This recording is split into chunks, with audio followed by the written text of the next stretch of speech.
Welcome to the Naavik Gaming Podcast, where it is our mission to explore the business and future of video games.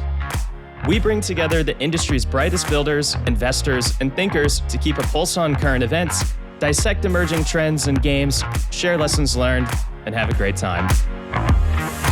This podcast is also part of Naavik's growing ecosystem, which ranges from free and premium research to consulting and advisory services.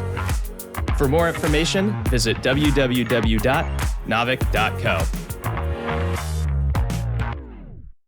This episode is brought to you by Overwolf. With over 1,500 games supported, 165,000 creators, and 38 million monthly active users, Overwolf is the guild for in-game creators. Whether you're a gamer, creator, or game studio, Overwolf is the ultimate destination for integrating UGC in games. For game studios, Overwolf offers CurseForge for studios, a white label solution that lets game makers and publishers easily integrate mods safely and seamlessly into their games, both existing and new, at zero cost.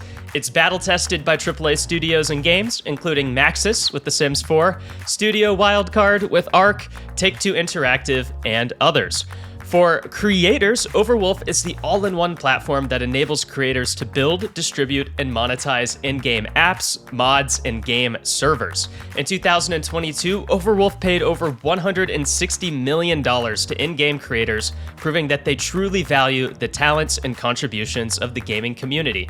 You can check out everything Overwolf has to offer at overwolf.com or check out the details in the show notes. And with that, let's jump into the episode. Greetings, everyone, and welcome to the Naavik Gaming Podcast. I'm your host, Alex, and this is the Interview and Insights segment.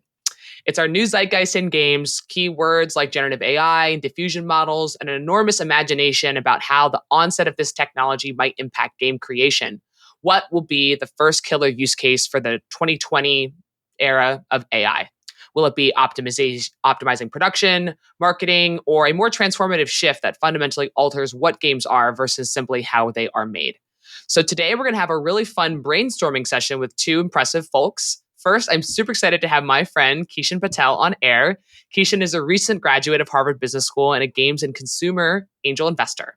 I had the pleasure of meeting him during my time at Bitcraft, and he recently wrote a fantastic piece in collaboration with Lightspeed on gaming and the AI market called The Infinite Power of Play. If anyone's looking for the link, it'll be in the show notes below, but I had such a good time reading it, so I knew I had to have him come on and collab on the pod. So welcome, Kishen. Thanks for having me. It's great to be here. Woo! And next, I'm super psyched to have on Joe Schaeppi, the CEO and co-founder of Solsten. Solsten is a company that believes there's limitless power in understanding your player, direct quote from the website. And there's some interesting uses of AI that the company is doing today, and we'll explore that during our episode. So welcome to the pod, Joe.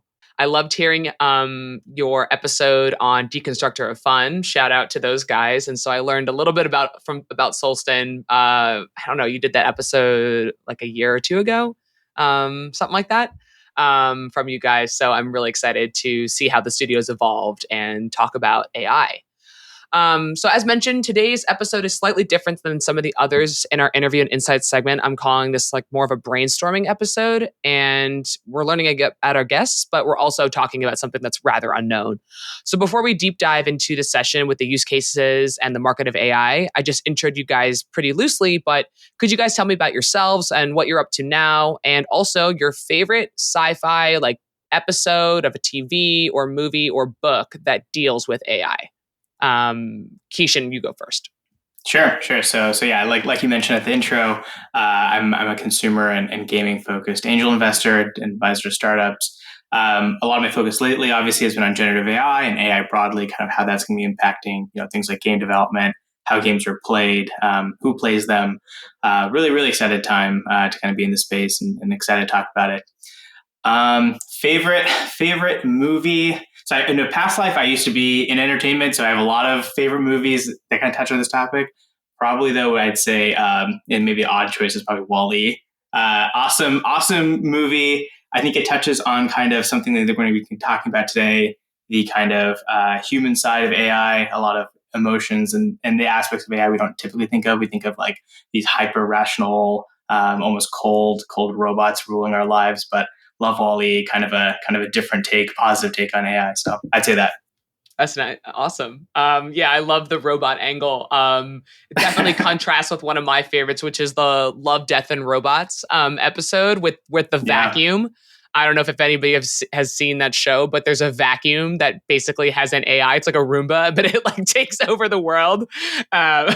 So there's a world with benevolent robots and a world with more malicious ones. But Joe, how about you? Sure. So CEO and co-founder at Solsten. Solsten's journey is we're at the forefront and edge of understanding what it means to be human. We firmly believe that AI can't function in a human world without unlocking theory of mind, understanding me, understanding you. That's what we do as human beings. And so, how do we help technology actually become regenerative for human beings? And what we mean by that is when we're on a podcast, when we're using tech, when we're in our app, how are we walking away from technology so that it's better for us? It helped us in some way, shape, or form. Biopsychosocial data. So is it improving us biologically? Are we getting better sleep? Psychologically, is it reducing anxiety? Is it increasing resilience? Socially, are we actually having meaningful connections? And you can't improve something if you don't measure it. So any game company out there that's like, we're going to make a healthier game for players, one of the first things we say is, well, what does healthy mean to you and how do you measure that? Oh, okay. So, let's start with that. So Solsten's at the forefront of adapting these systems of measurement with actually one of the oldest forms of machine learning, which is adaptive testing. So that is what we've been doing and everyone forgets that when you took the ACT or the SAT, if you're in the US, that was machine learning. It's as you're taking questions. Kishen and I recently took the GMAT. That thing is we know all about the adaptive I don't know testing. That was my favorite thing. Yeah, exactly. that's ML, and I'm sure we'll dive into this in this episode, talking about what do people think generative AI is, and people will use terms like discriminatory AI, and there's what are all these different sort of things, and I have a very specific opinion on that, which is probably not as popular, but we'll pause there. So that's sort of Solsten, and how we help game developers is we were rated the top AI by developers last year, and so we beat out ChatGPT, these different groups for actually game development. So we work with our developers for understanding their audience and then being able to create better experiences for those players. So I'll pause there on that part. And then favorite movie that has AI components to it. You made me think on my feet a little bit here, so I'm glad Kishen had to go first there. But one of my favorite movies of all time is hands down Prometheus. And I have a background in anthropology. I used to be an adventure-based psychotherapist. And what I love about Prometheus, if you actually start to view it through the lens of all the different AI systems that are working there. I love how you make a lightsaber and everyone's like, we're going to go make lightsabers. But Prometheus actually provides a really interesting roadmap for the future of what AI could do or couldn't do, and the threats and ethical use cases too of what it might become, and why maybe it's important for it to understand humanity, which is part of what that movie is about, of what happens when it doesn't understand us, which is maybe just as much of a risk. Yeah. Well, I'm super excited to ask some of those ethical questions, which I think I've got some of those queued up later. But it is really interesting, how many movies touch on this topic and what we can learn from them. That talking about Prometheus just reminded me of another Black Mirror episode that I was thinking about, where there's this woman recreates her partner out of text messages and video footage in an AI. And then it's as any Black Mirror does, there's a double edge to this thing that seems immediately good, but turns out to be kind of poisonous in a way. But yeah, this thing is so believably human. But you told us a little bit about what you guys do at Solsten. And from the episode that I listened to a long time ago at DOF, you guys were talking a lot about understanding player psychologies, optimizing UI UX for, quote, a human-centered experience. I'm wondering how the new AI craze has changed your original product, if it has at all. Not yet. So, if you go to developers and you sit down with them and you ask them today, how much are you actually implementing this stuff in the day-to-day? Talk to someone who works on Call of Duty at Activision, and this is literal quote unquote, just to get an art asset from one of our third-party studios into our Activision kind of headquarters central, the amount of work that needs to be done to get that in place to actually be able to put it in a game and be game ready, it is profound. So it's not that we can't get there when it comes to ML and different like deep learning neural networks. It's just that we're still very infant in terms of actual practical use cases. So when it comes to like how we interact with developers in terms of Mid-Journey, for example, some of the areas where we're seeing already improvements is one of the things we do at Solsten is called resonance testing. So when you're building a new game and you have your audience, what we're actually able to do is when you test different themes, art styles, things like that, you're able to look at, does this actually resonate with the market that we're moving towards or not?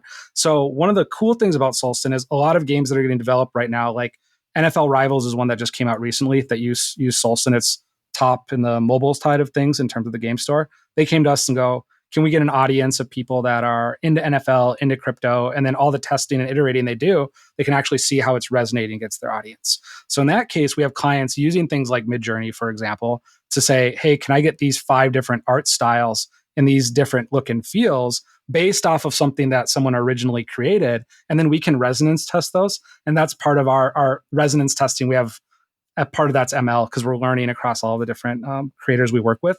So we do see things in terms of the creative process, but in terms of like actual games, it's really limited to 2 things, which this is what we say Solsten's limited to we call it our traits product. That's our product that works with live audiences. We say it's limited to your tech stack and your imagination. So take, for example, game companies like Rovio. Rovio had ML generative levels from way before ML was popular to talk about for Angry Birds. There's nothing new that's there. You plug Solsten into something like that, you have really interesting things that can happen. However, there's very few, because of the history of game development, if you talk to back-end professionals, they'll tell you every single game company is going to look pretty different at the end of the day.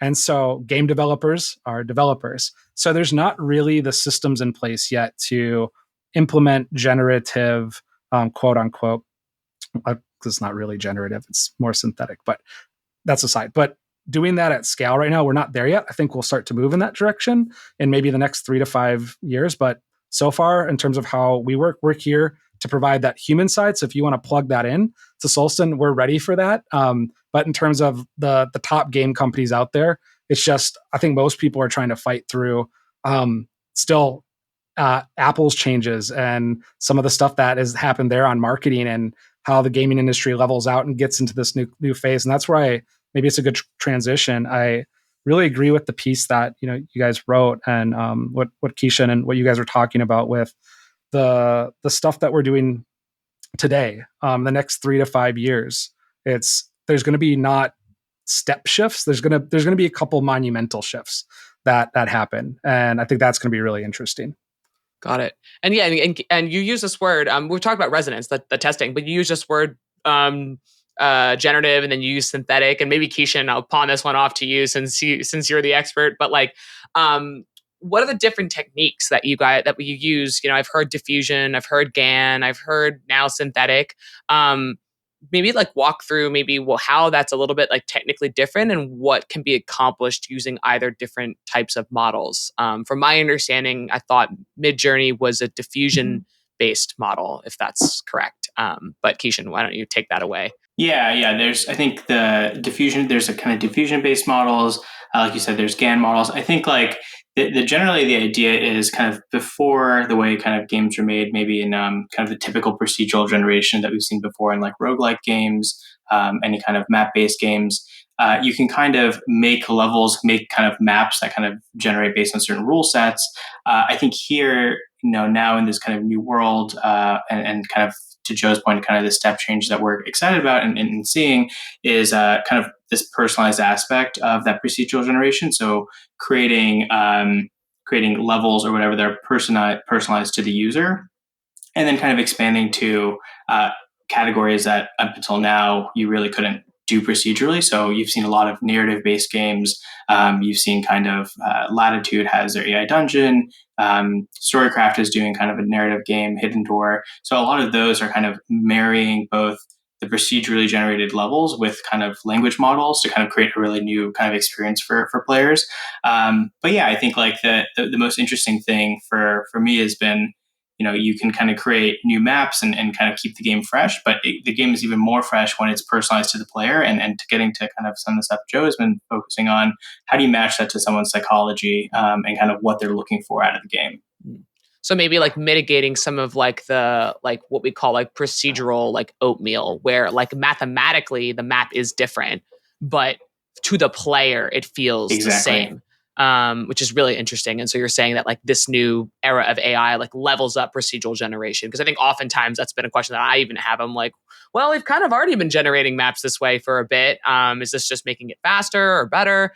So that's a really helpful explanation. And so actually this might be a good time to talk about like that number one use case that a lot of people are talking about, which is kind of cost and time reduction. So your piece, and we'll talk about it, claims a couple of things. The first is that AI is, quote, the fourth industrial revolution of video games. And in this part, you talk about the evolution from the publisher model, which you call the Stone Age, thanks, to modularization, which, to be honest, from the word itself, I had no idea what that meant. But I think you basically make a claim that technology, so like gaming engines and backend resources, shorten game development cycles. To third, UGC player creation. And then finally, AI, the dawn of the AI-powered studio. And then your second point is about AI-powered games. So basically AI falling into two categories of use. One, do something faster, cheaper, smarter, which is basically faster and cheaper. And two, do something new. So let's talk about number one first. And you have this great efficient frontier graphics. So again, like for those who haven't seen the article, will be linked to the show notes. And as MBAs, we all love a nice frontier graph. 2x2s, graphs. Yeah, that's my language. And you start putting forth some ideas for what an AI-powered studio actually means. And Joe can obviously complement this with what he's building at Solsten. But one, it was innovation in art and asset creation. Two, it was tools to design game environments. Three, it was tools in developer and modding. And four, it was tools in quality assurance and testing. And the overall thesis is time reduction.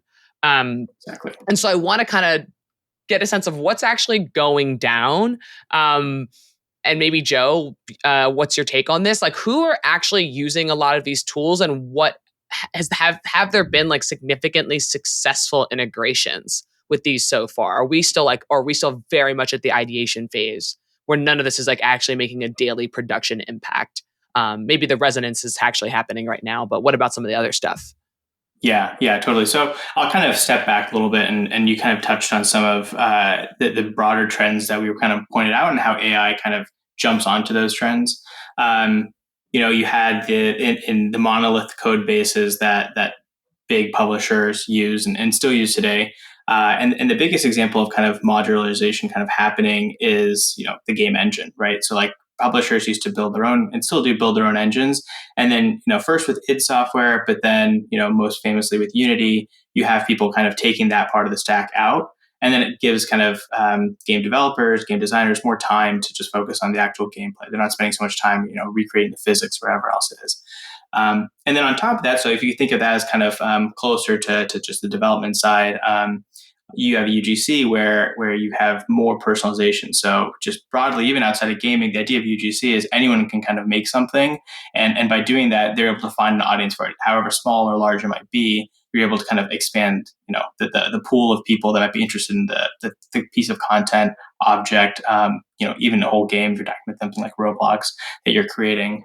And I think the way we thought about how AI fit into this was, you have the more and more games kind of getting created, and it creates this ability for third-party software to plug in. So I'm sure a lot of folks maybe have seen 3D object creation kind of companies where they can speed up that development process. So just the idea of bringing more people to make games means that you can have companies that, just the same way that engines took a piece of that difficult process out, you're able to have these kind of third-party companies come in and help you do that faster and more efficiently.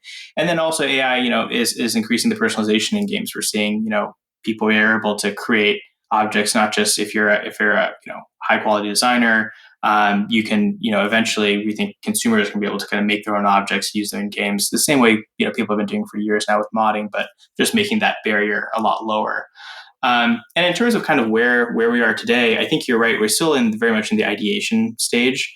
There are people trying to figure out ways to use some of this technology. I think the tough thing is matching the costs. If you think about AI models, you have training. So you train the model to be able to create the either whether it's text output, image output, objects, whatever it might be. But then you also need like an inference pass, which means once I've built the model, I put the text in and then it runs through the model and creates the object I want. That inference pass today is still pretty expensive. So people are still trying to figure out exactly how to bring that cost down so that you can use this in production environments, so that you can have consumers able to use this at a cost that really makes sense. So that's been kind of one of the biggest barriers, I think, in kind of expanding kind of the usage of a lot of these tools. But right now, it's just really exciting to see how people are playing with it, testing it out, especially in indie environments, trying to figure out how they could bring them into their workflows. And I think as we see that, I think the space is just kind of continue to grow. Yeah, I think if you actually look at the day-to-day, though, we're so far away from that. So I think the advantage Solsten has is we're a category creator. We are at the frontier of ML and deep learning when it comes to human understanding. And when it comes to actually like how we're implementing these different systems to do environment generation, level generation, these sort of things. So we had the advantage of Danny Lang, who was the VP of ML at Unity early on. Lloyd West was an individual who came to our team who he founded the Game Tune team at Unity. And one of their tasks was that, like we're talking 2017, 18, how do we allow developers to have these sort of more adaptive environments? And there are some use cases with games where they made stuff. But I remember Lloyd coming to me and saying, I'm a PhD mathematician from Cambridge. He goes, I don't think you can do this without psychology. And I'm like, that's correct. And so there's a huge overestimation that's happening right now in the ability for technology to generate things that are relevant. And that's the important thing. And that's why we talk about resonance versus relevance. Relevance is interesting. It's like, did I notice it? Is it relevant? But that doesn't mean people are going to engage with it for a long period of time. And one of the things, if you talk to a well-seasoned game designer, they're going to say, I find the fun. Well, how do you find the fun? And then they have trouble articulating that.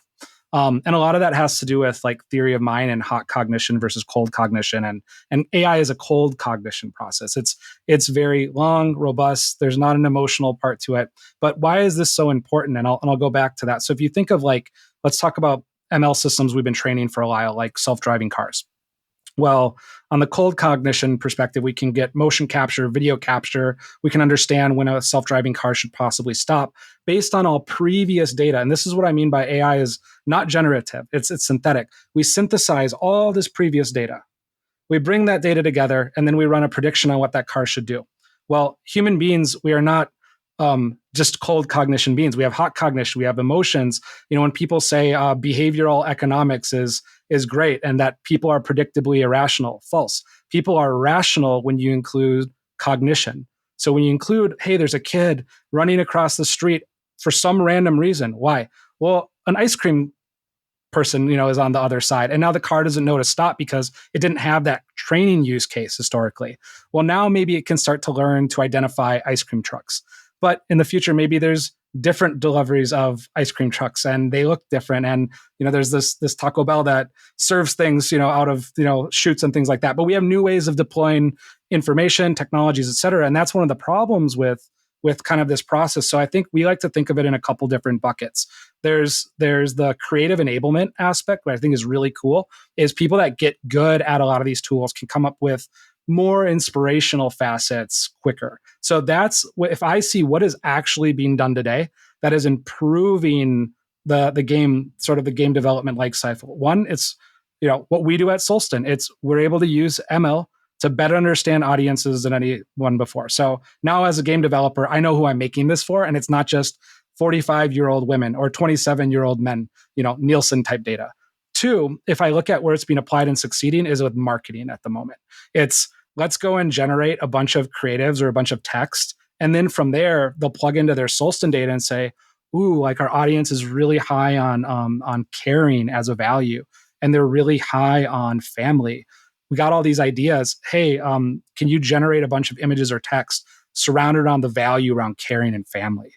That all of a sudden, what it does is enable an artist. Like we've had companies go to us like, I had a handgun, now I have a machine gun, or I have a little box of crayons, now I have the full box of crayons, and I actually know which colors to paint with. So I think that accelerates a lot of that.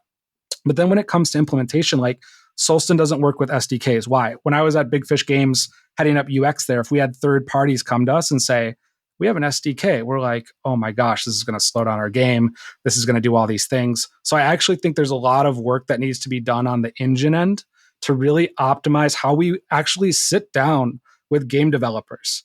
And yes, Unity helped with that, but game developers are going to game develop. There's going to want to customize things on the back end. And there's some really interesting products that like we're partnered with Excelbyte, for example. We're looking to other groups like that where we can deploy things through the back end. But I think there's going to be a nice play back and forth where we're going to need to be able to actually get to infrastructure level before the generative stuff gets mass. So we're not ready from an infrastructure perspective yet to support, I think, a lot of these cool companies that are getting started. And this speaks to the cost point, right? Where it's like, okay, this isn't actually cheaper. We're talking about how it's going to be, but as a matter of fact, it might be slower and way more expensive, right? Yeah, and humans are great at like we have an agency that works with a lot of game companies, and he does their marketing creative. And he's like, the first thing I do when I build out creative is I ask if they have Solsten. And he's like, what that does for me is it bypasses all of the A/B testing that I know I'm going to have to do, because then I can just see, oh, here's our main audience, and here's their motivations, and here's their personality, and here's their cognition. Here's all these things that I know about them now. And I can just start creating off of that. I think where things are going to, like the groups that take off the fastest are the ones that are going to be able to play within the bounds that exist. Like that's one of the things that Solsten cracked that other companies didn't. Like I had one of the founders of PlayFab. He's like, how are you working with the companies you're working with? I'm like, what do you mean? He's like, we were never able to integrate to the depth that you guys have in terms of just passing data back and forth. And that was one of the things we did. We recognized where they're at. We're like, we're not going to give you some SDK. We'll just play with our REST API. We'll make it super simple for you. So I think it's like meeting a lot of development teams where they're at today. And the technologies that I think, are going to help bridge that are going to be huge enablers of the other end. And I think that's one of the dichotomies we see within the gaming industry. Like June, great guy. He's a CEO of Excelbyte. We were talking and he's like, we have all the backend engineers. You guys have all the ML engineers and data scientists. But very rarely do they all live in the same place. So for us, that's like a very natural partnership to come together and work with each other. And if you look in kind of across different game companies, the same becomes pretty true. Like we've been looking for the top people that have worked in ML and data science in the gaming industry for the past 5 years. And that we gotta catch up when it comes to like universities and education programs and training for this kind of stuff. Cause it's almost like a passed on wisdom body of knowledge thing at this point where it's like ML is not just like plugging into Chat GPT and saying you have an ML company. Like that's not really what that is. Yeah. What is it, like the ML over like the ChatGPT overlay or whatever it is? Like, yeah. Okay. So you were talking a lot about the ice cream truck concept, right? Yeah. Where the kid runs across the street and the car doesn't know to stop because it didn't have the cognition to know that the ice cream truck was there, and that's what and the kid might be wanting to run across the street. Yeah. And in my time that I wasn't taking accounting, I took a class called SimSys, so Symbolic Systems 200, which talked about like how the cognition, like the Chinese room test, how babies learn and stuff like that. And it is actually really fascinating to like what kind of patterns humans can pick up and then copy, even though there's like no actual, like a machine would have such a hard time being able to identify like this apple, and this apple as an apple, Exactly. or fruits, or all that kind of binning category and processing. But when it comes to like defining caring, right? Like you mentioned, like, oh, I've ran this resonance test and now my audience knows that people are into caring or family or whatever. How are you building that? And sort of where is the technology kind of coming from? Because that seems like a pretty hard thing to necessarily like psychograph about people. So like what about specific images indicate caring or family or anything else, right? And how are you doing that in a really efficient AI manner versus just having your consumer marketing team be like, blue sky looks pretty, like stuff like that. Exactly. So, one of the things I brought up early on is that Solsten is at the edge. We're at the frontier of human understanding. So I think part of explaining this is also understanding where are we at just structurally when it comes to human understanding. So in a former life, I was a psychotherapist. I did a lot of neuropsych evals and neuropsych assessments. That in the medical world is the forefront of human understanding. What does that look like in 2023? Well, maybe you're like, hey, I might have ADHD, or you know what? I'm a pilot. Pilots have to do neuropsych evals every 2 years. I need to get my neuropsych eval done. Well, I'm going to sit down probably for about 7 hours. I'm going to go through a series of questions. These questions are psychometric items that have been developed to measure certain things. So there's things called like construct validity, which means, am I measuring what I intend to measure? And there's ways to verify that. Reliability, if I ask you the question today or in a year from now, will you answer the same or not? So, we need to have that level of consistency. And we're standing on the shoulders of giants in the sense that, if you take, for example, the MMPI, that's probably one of the most popular ones that a psychologist would give you. It's like around 500 questions. And we can understand things like depression, anxiety, some personality things about you.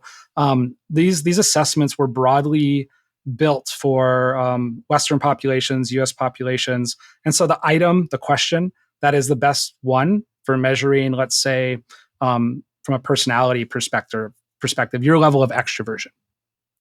That question that is the most accurate and valid for you Alexandra, might be a little bit different than the one for Kishen. And so you're asked several of these questions, and then from that, a trait is deduced. And traits are interesting because if you look at your personality, about 40% of it, from what we know, you can thank mom and dad for, just like we can thank them for our noses and all these other phenotypical traits. The other 60% of us, we get to choose how we express those things. So there is that nature versus nurture piece. Well, we don't know a lot of this right now. So in terms of how Solsten deploys this, what we do is we have an adaptive psychometric assessment with a huge library of valid psychometric items. And we're measuring over 300 different traits. So you can kind of think of it as like if you're a bartender and you're making cocktails, you might have base ingredients. Like I got whiskey, I got gin. I know those are my base ingredients. But then there's some garnishes, there's some liqueurs. Well, what we're able to do through adaptive testing, and I brought up ACT, SAT. So David Weiss came from the University of Minnesota. He's the godfather of computerized adaptive testing. He built it. He created it. So the system that's part of why we're in Minneapolis. I know we asked about where we are, but really it came from this part of the world. Adaptive testing did. So what we're able to do is learn about you as you're answering the questions at Solsten. So in live games, we deploy an adaptive assessment that has had the cool fortune of learning for the past we implemented, I think, first about 3 years ago. So before that, we were based off clinical assessments. Now we have our own adaptive assessment that's constantly learning. And because we get to work with games, it's been learning across almost every single culture, country, and language you can imagine. So there will be a future where that adaptive assessment could literally maybe provide you one question if you're multilingual in one language, and then the next question would be in a different language if it knew those things about you. So we get this sample from what we know is really good foundational science in terms of measuring all these different traits. Those are anonymously, so we never collect personal identity. That's one of the advantages of working with Solsten, especially from a legal perspective.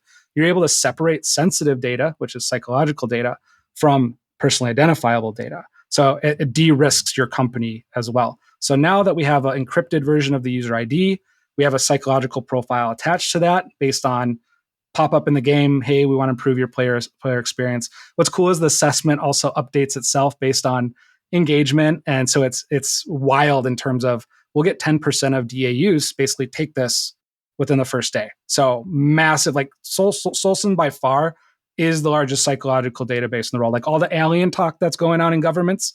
If an alien came to Earth and was like, I want to know who human beings are, we could tell you. Like we got a big enough sample for it. It's bigger than a university. So, and that's why we're able to attract a lot of these people who are curious about this too. But so that being said, those people end up getting captured. And then we're now in an environment. So let's say, well, I use NFL Rivals as an example. So the next thing we do is we take the play behavior in the game from all the people that did not take the questionnaire. Because now we're only representative of, maybe 10% of the population, which you can extrapolate is representative at like a 99% accuracy of your most engaged audience. Engaged people don't take questionnaires. So you have a representation of your engaged players. But now what about all the people that didn't take the questionnaire? So what we do is we structure that data on the back end. We kind of do two things. If you want to read our patent library, you can kind of learn about what we do because we have patents on all these things. So like we have like the literal Harry Potter hat patent. So we're able to identify broad systems of behavior and say we already knew that there was a group of really courageous people that were altruistic.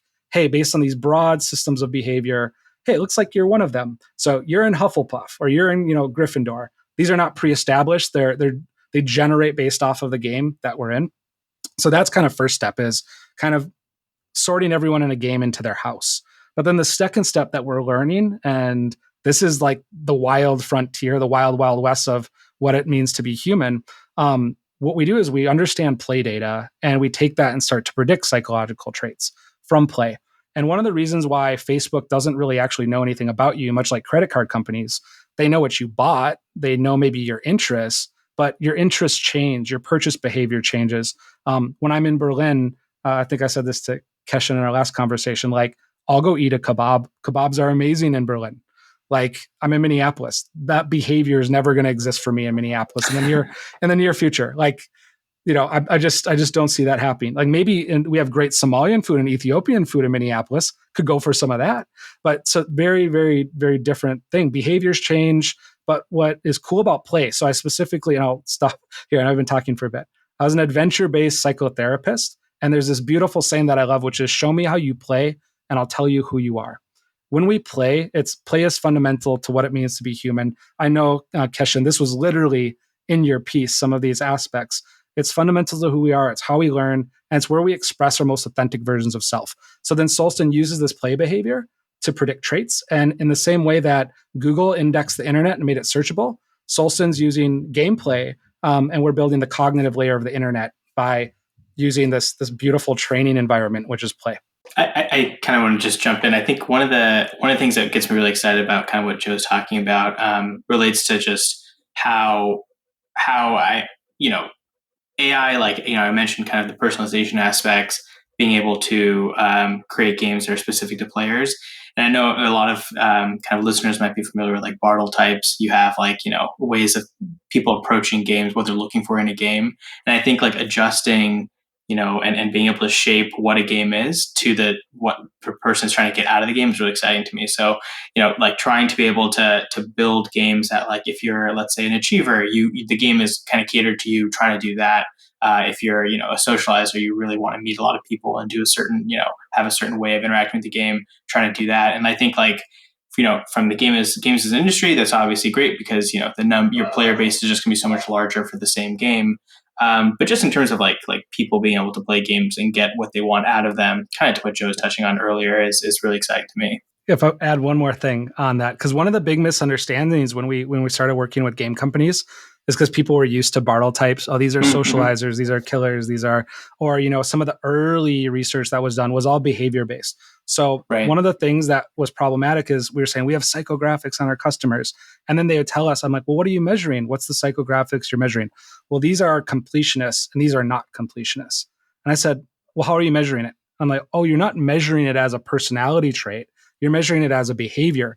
These people completed things in the game. And then they go, well, these same user IDs are not completing things in this other game. This is an actual Solsten case we had, but they're completionists. And I said, no, you measured the behaviors. Let's measure their traits.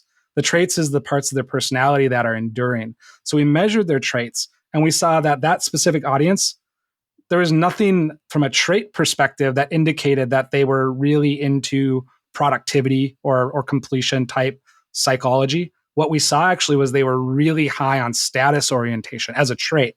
So what we said in the other game was like, if you want them to complete stuff, completion behavior is an off gas of cognition. It's an off gas of our personality. It's an off gas of our emotions. And so if you want them to complete things, give them status for it, put them on leaderboards, give them vanity items, do all this stuff. They come back to us like, that was a little too simple. And I'm like, what do you mean?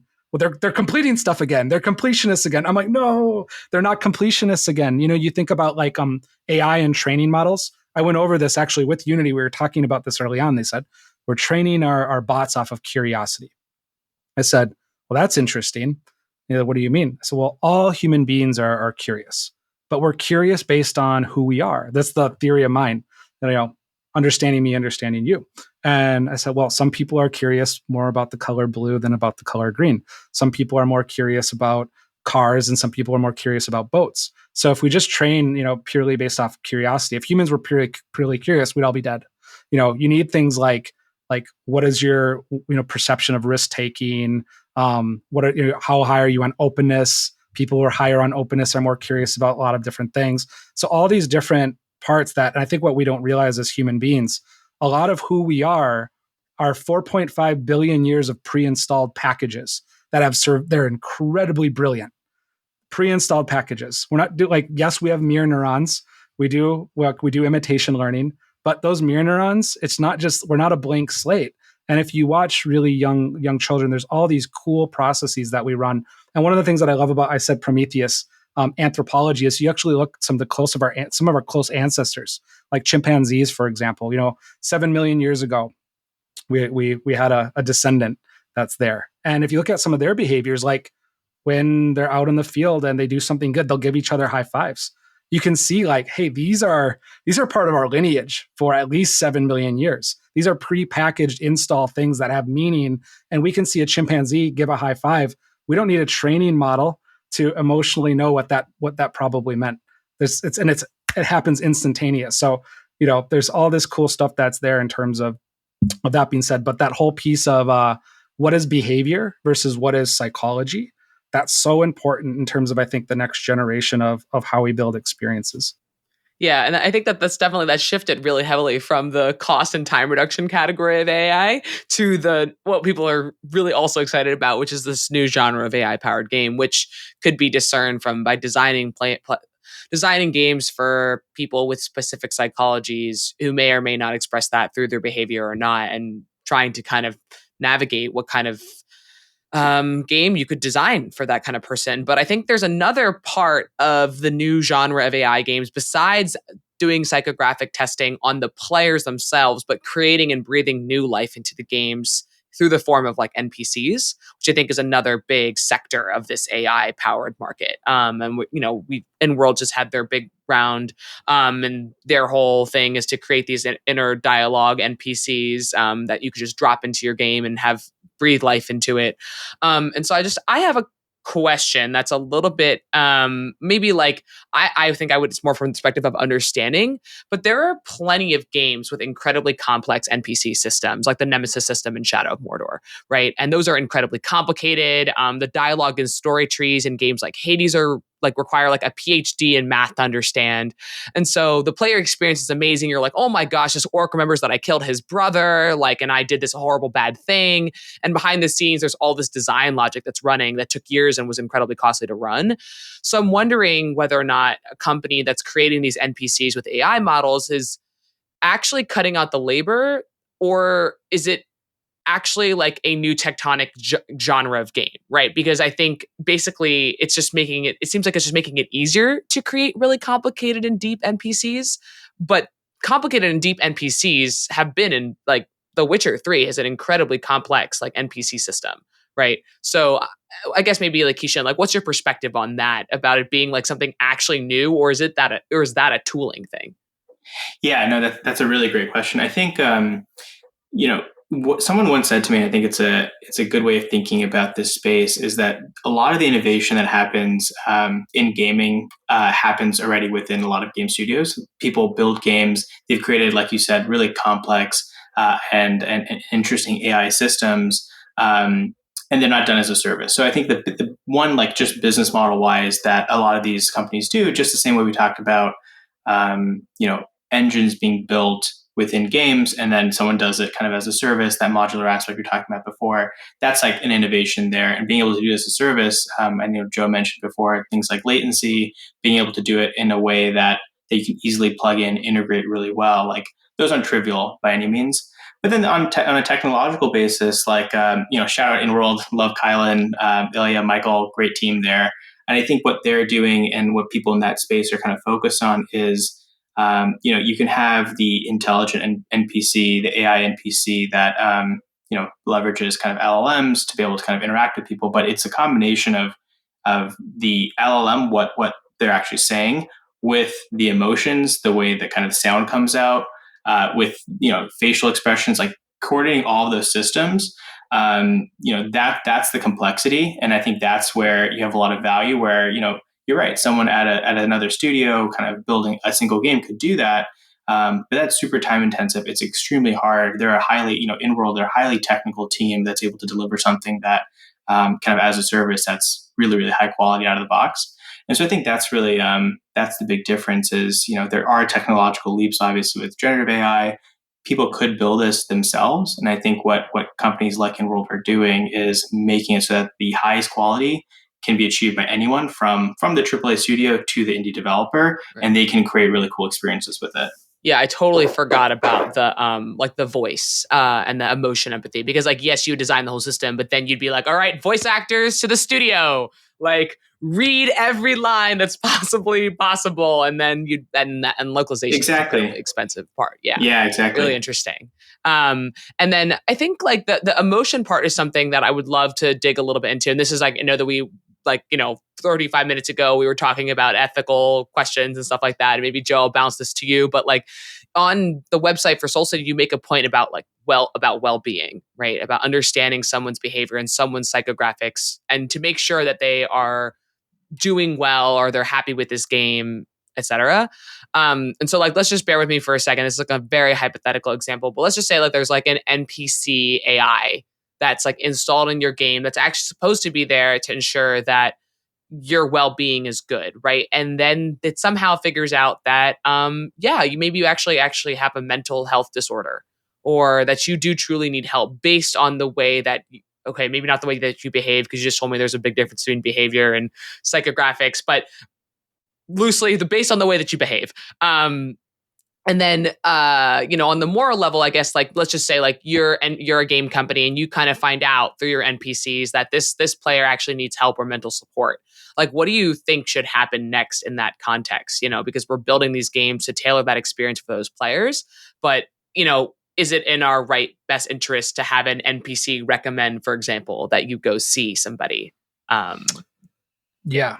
So the first thing that's important is knowing. So if you zoom out and let's just talk about the population that is gamers. It's 3 billion people globally.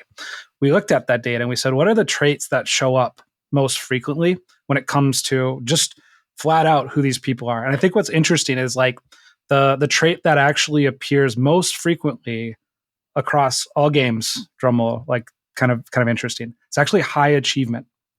So about 22% of people that play games as a trait are high achievers. What's interesting about people who are I should just tell this to my mom. See, she didn't believe me.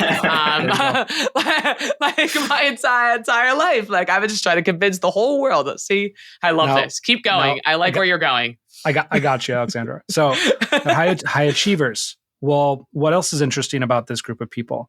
Low levels of neuroticism, statistically low levels of depression, low levels of anxiety. So we have a very actually high levels of physical activity are associated with this group too. So when we look at right, I think you just described Alexandra in a sentence: high achiever, physical activity, gamer. Boom. So this is really interesting. But then when we look at let's talk about the next largest sort of group that appears across this kind of 3 billion group of people. We're talking about 19% of the population. The opposite end of achievement, low achievement, high levels of neuroticism, not well adjusted. So gaming is just fascinating. And the thing about play, if you do something over and over and over again, you want to learn something new, it takes about 400 times for you to develop that new synapse, that new connection in the brain. When you do it in a state of play, on average, it takes 20 times. That's why as an adventure-based psychotherapist, I could work through stuff with people who have depression much faster than I could if I was just sitting in a couch. So, if we look at the responsibility of play, also we know that passive systems, if you look at all the bodies of research on health and digital use and screen time, passive systems, so TV, social media, things that you passively engage with. If we look at that compared to two-way digital systems, interactive digital systems, just flat out, people should my kid be playing a first-person shooter game, Joe, or watching TV? First-person shooter game. The data is very, very clear that there's not likely to be violent outcomes related to that. Yes, the kids learn hand-eye coordination. There's a study showing that FPS kids outshot police officers in terms of target practice. So yes, it teaches hand-eye coordination, but the violent stuff, there's nothing to support that I've seen anyway in the research so far. So interactive media tends to be much better than us. So I think what we have is we have this thing where high achievers go to gaming because like this is a way for me to improve different aspects of who I am and my career and what I'm trying to achieve. And then people who are on the other end of the spectrum go to gaming because they're looking for a way out. Like I used to work with a lot of patients who were suicidal. And it's a really scary thing. Like my very first patient that I ever had came to me, and within the first minute, this was when I'm in like my practicum. I'm very early on. I have a supervisor, but it's me and this person alone in a room. And they said, I want to kill myself. And that's like your biggest as a student, and being in grad school, that's your biggest like, oh man, like what do I, but you're trained, you know what to do. There's training there. What's your plan? You kind of go through all those things. You understand that. I had multiple therapy sessions with this kid. And one of the I remember he came 2 years later and I didn't even recognize him because he looked so good. He's like, you saved my life. Can I give you a hug? And I went and reflected on that journey. It's part of Solsten's journey. And I'll address the question now here too. One of the questions I'd ask these people when we're going through this process, when was the last time you felt joy? And I'd say about a good 50, 60% of them would tell me about a video game they were playing. And with him, he's like, it's Ocarina of Time. I was playing this game and it's just so awesome. And I said, well, here's the process. We're going to have to admit you to the hospital. That's going to happen. We need to make sure you're safe. We're going to go through that. But then after that, I want to talk about that more. I want to get back to you experience that. We'll work through the medical aspects of this, but let's start there. And so play is, I think humans have a responsibility to play. It's not that play has a responsibility to us. If you look at brain data in terms of crystal memory versus fluid memory, and if you look at adults, a lot of adults, crystal memory goes up past 30 and fluid memory goes down. Well, when we look at studies of people that still play games post 30 years old, their fluid memory keeps going up. It's so cool to see. So I think, when we look at play and the power of play and what play means, it's how can we play? And what's so cool about games is games are the easiest access to play. It's just, we can open them up, pick them up. So when we talk about games, if you just turn the other, you look the other way and you go, well, we don't want to know about depression. We don't want to know about anxiety.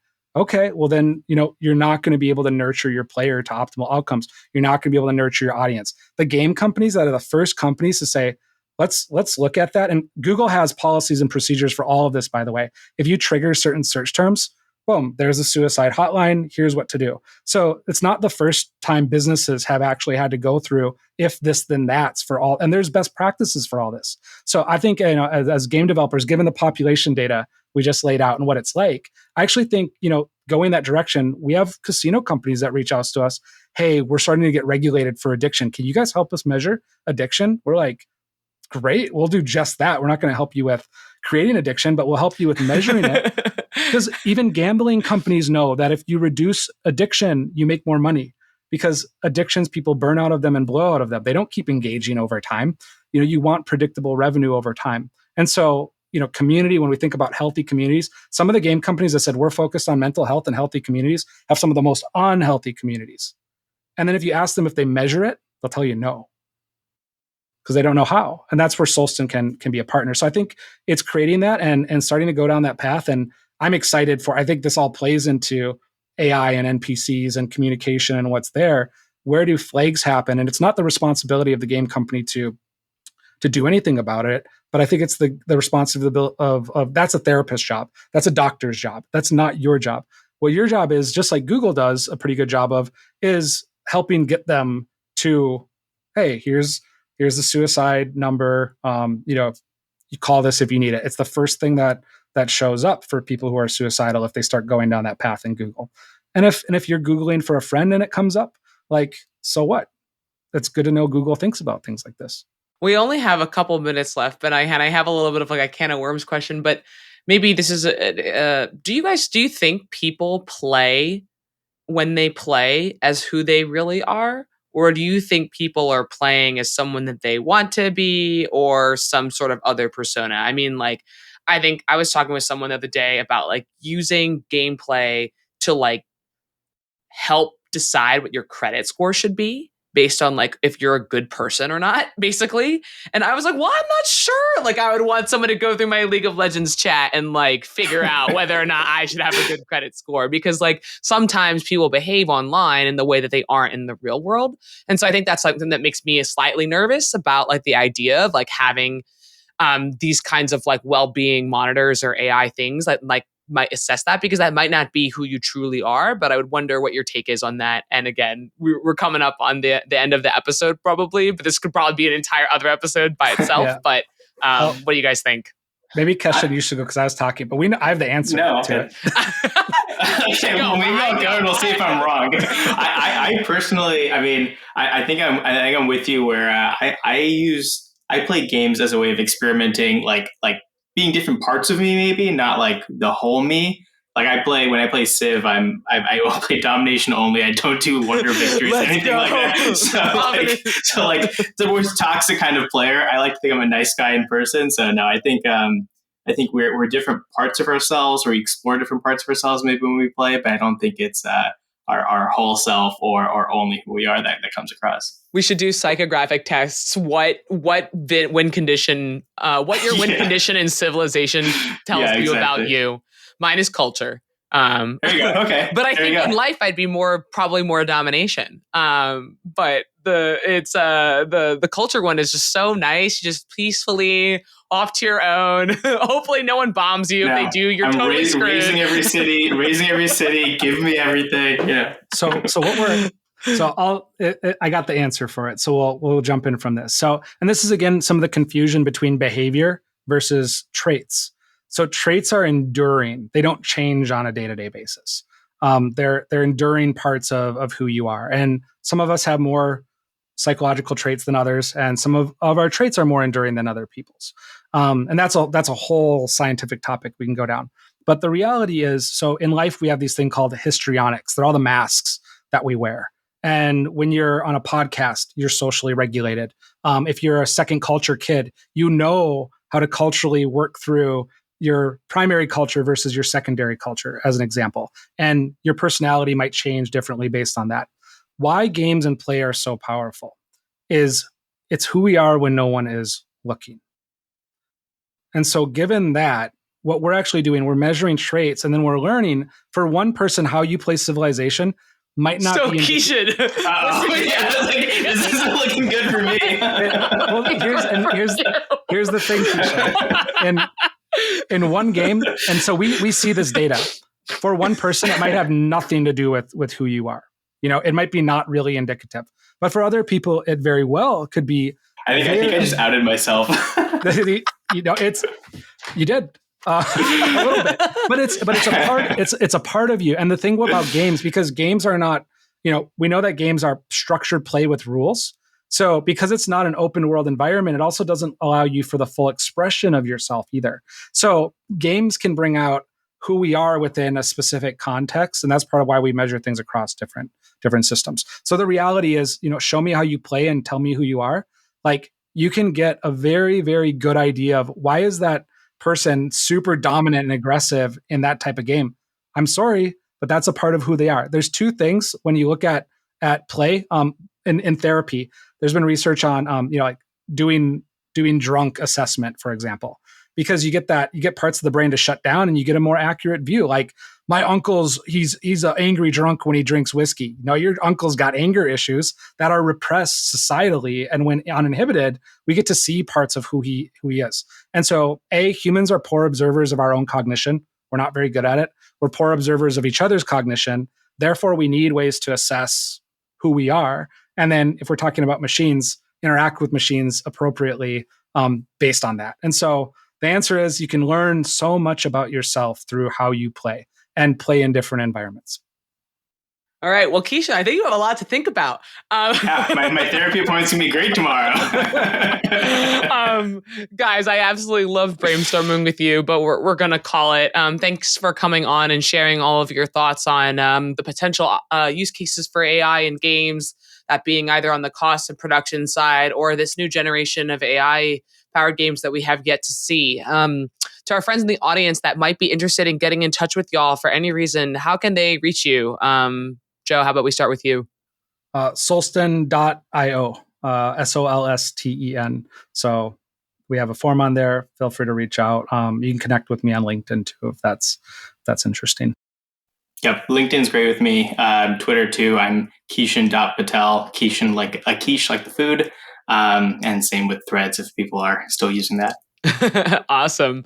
Okay, so on that note, we'll be concluding. Big thank you, Joe and Kishen, for coming on. Thank you to our listeners, and I'll be back in 2 weeks. Feel free to hit me up at alexandra@naavik.co if you ever have any questions, comments, or concerns. We'd love to hear your feedback. And with that, we're out. Bye, gang. If you enjoyed today's episode, whether on YouTube or your favorite podcast app, make sure to like, subscribe, comment, or give a 5-star review. And if you want to reach out or provide feedback, shoot us a note at podcast@naavik.co or find us on Twitter and LinkedIn. Plus, if you want to learn more about what Naavik has to offer, make sure to check out our website, www.naavik.co. There, you can sign up for the #1 games industry newsletter, Naavik Digest, or contact us to learn about our wide-ranging consulting and advisory services. Again, that is www.naavik.co. Thanks for listening, and we'll catch you in the next episode.